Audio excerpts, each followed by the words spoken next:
Pada hari ini, hari Rabu, tanggal 25 Oktober 2023 adalah hari terakhir masa pendaftaran bakal pasangan calon presiden dan wakil presiden. Sebagaimana dijadwalkan, kegiatan pendaftaran bakal pasangan calon presiden dan wakil presiden itu dilakukan pada tanggal 19 sampai 25 Oktober 2023. Dan sudah kami sampaikan bahwa pada hari terakhir, hari ini 25 Oktober 2023, pendaftaran dibuka sampai dengan jam 23.59. Namun demikian, nampaknya ini sudah selesai, tidak ada gabungan partai politik lagi yang akan datang karena memang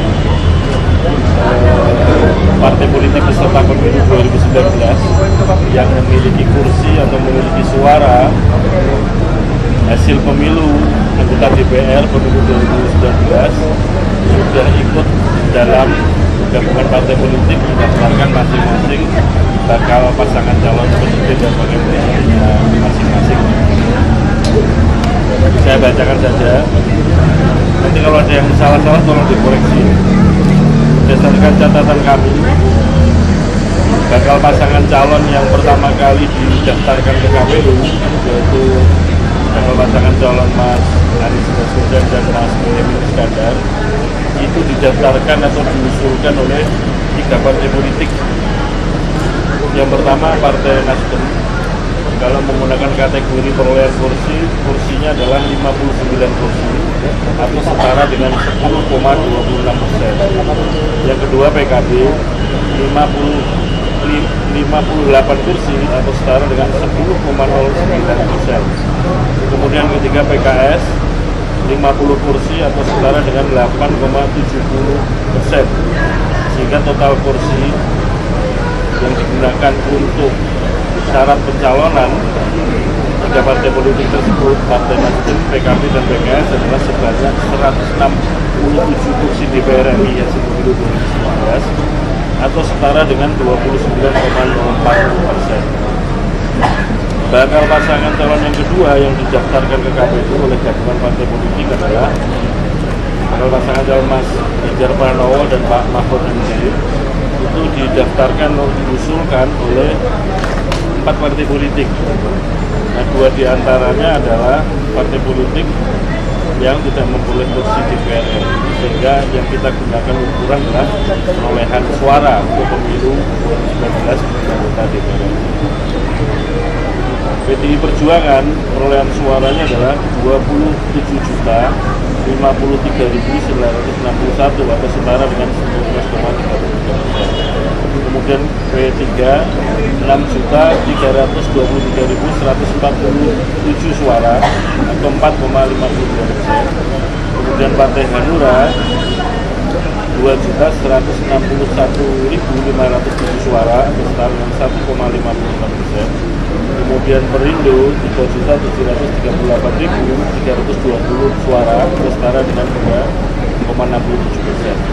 Dan total perolehan suara hasil pemilu 2019 4 partai politik tersebut yaitu PDIP, P3, Hanura, dan Perindo totalnya adalah 39.276.995 atau setara dengan 28,06%. Kemudian bakal pasangan calon presiden wakil presiden ketiga yang didaftarkan atau diusulkan oleh gabungan partai politik yang hadir pada kesempatan ketiga adalah pasangan Pak Prabowo Subianto dengan Mas Gibran. Itu diusulkan atau didaftarkan oleh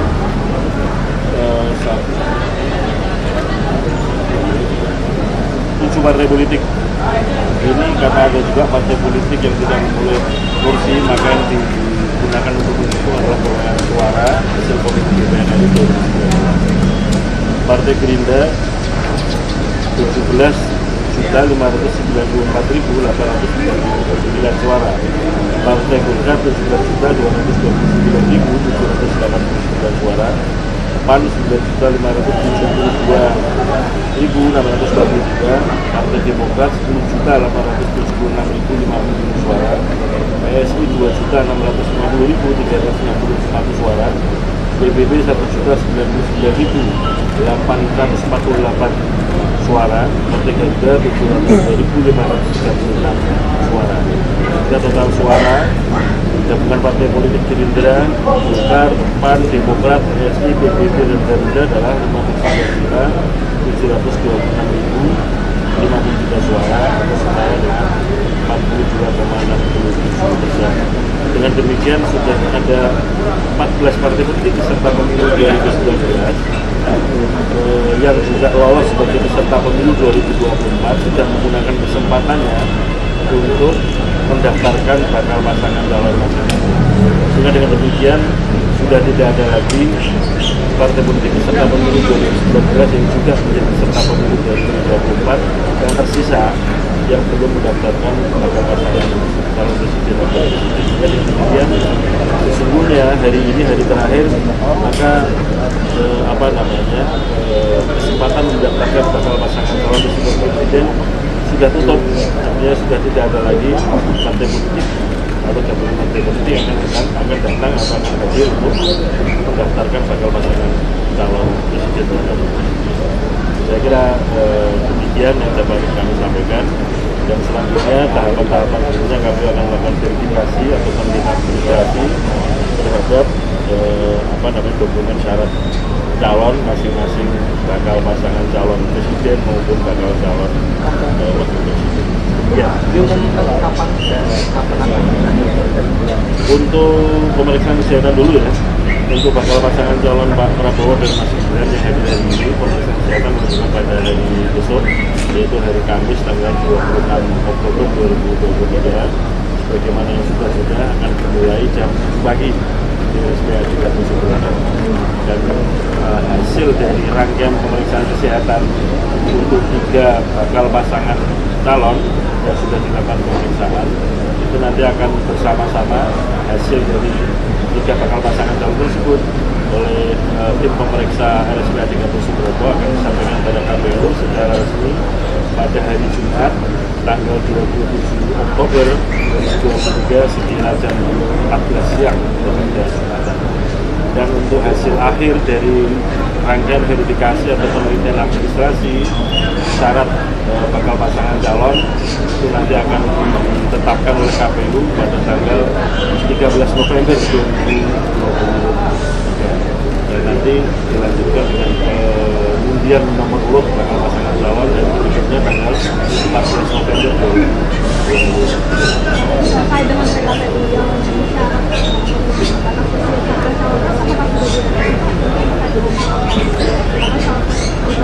KPU sudah mengajukan surat untuk konsultasi melakukan proses Pak Hasim terkait status dari Pak Gibran yang memang sekarang diketahui masih PDIP, apakah sebenarnya ada aturan untuk menyoalkan soal itu Pak? Artinya seorang tidak boleh 2 partai atau daftar dari partai yang berbeda. Dalam undang-undang tidak ada persyaratan bahwa bakal pasangan calon harus anggota partai. Yang ada, kalau ada orang mau dicalonkan harus anggota partai itu kalau calon anggota DPR dan DPR RI, DPR Provinsi dan Kabupaten Kota. Kalau ada orang misalkan yang dicalonkan ke DPR, DPR Provinsi, DPR Kabupaten Kota oleh sebuah partai politik, maka dia harus menjadi anggota partai politik tersebut.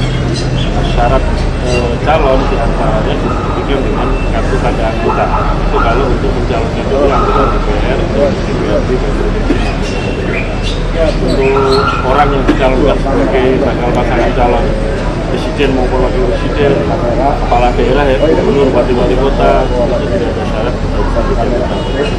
Artinya KPU tidak akan menyoalkan soal dia dari partai mana. Yang akan diperiksa atau akan diverifikasi KPU hanya yang menjadi syarat calon. Karena itu kalau syarat calon itu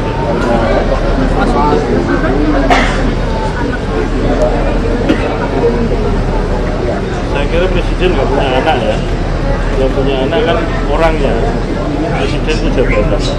Ketua KPU nggak punya anak. Yang punya anak Hasim Asyari.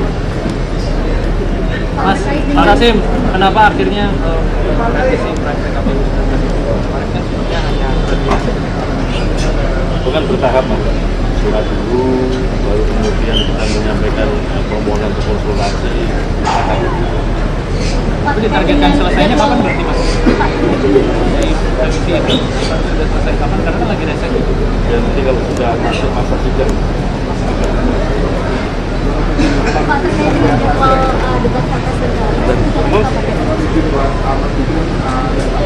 jadi di dalam undang-undang kan disebutkan kalau ada orang menduduki jabatan sebagai kepala daerah itu harus mendapatkan izin dari presiden.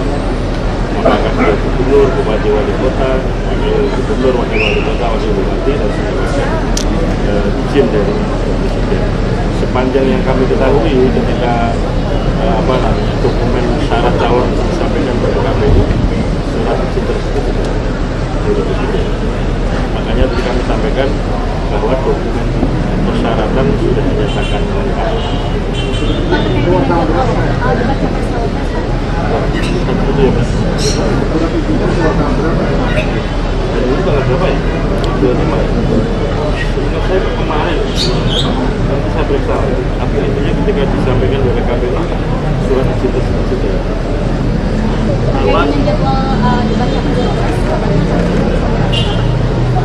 Nanti kita bahas dulu kalau sudah ada kepastian tentang pasangan calon atau peserta pemilu presiden. Nanti KPU akan membahas secara internal dan kemudian akan membicarakan dengan tim yang pasangan calon presiden. Tapi tetap akan berlangsung dari Pak, karena kabarnya di masyarakat ini tidak akan diselenggarakan Masyarakat yang mana? di media sosial, di Twitter Pak. Sepanjang yang saya tahu di undang-undang pemilu disebutkan bahwa kampanye dengan menggunakan metode debat capres dan cawapres itu dilaksanakan sebanyak 5 kali. Dari 5 kali itu 3 kali debat calon presiden dan kemudian 2 kali debat calon wakil presiden. Insya Allah tetap ada kampanye dengan metode debat capres dan cawapres. Cukup? Verifikasinya pakai cara apa Mas? Apa Mas? Verifikasi dan Kenapa? cara metodologi. Ya yang namanya memeriksa pasti mata kerja Mas. Itu akan memeriksa dokumen yang sudah disilon.